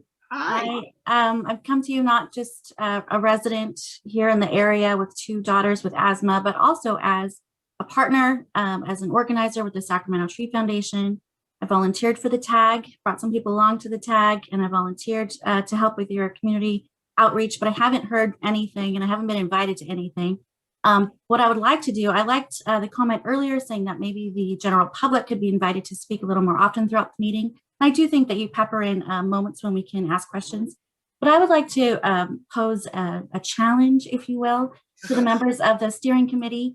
I would like to see more public participation. I'm not quite sure where these meetings are advertised, but I know I have to go and look for the information every time. As someone who's looking for it, I don't think it would just come across me as a resident.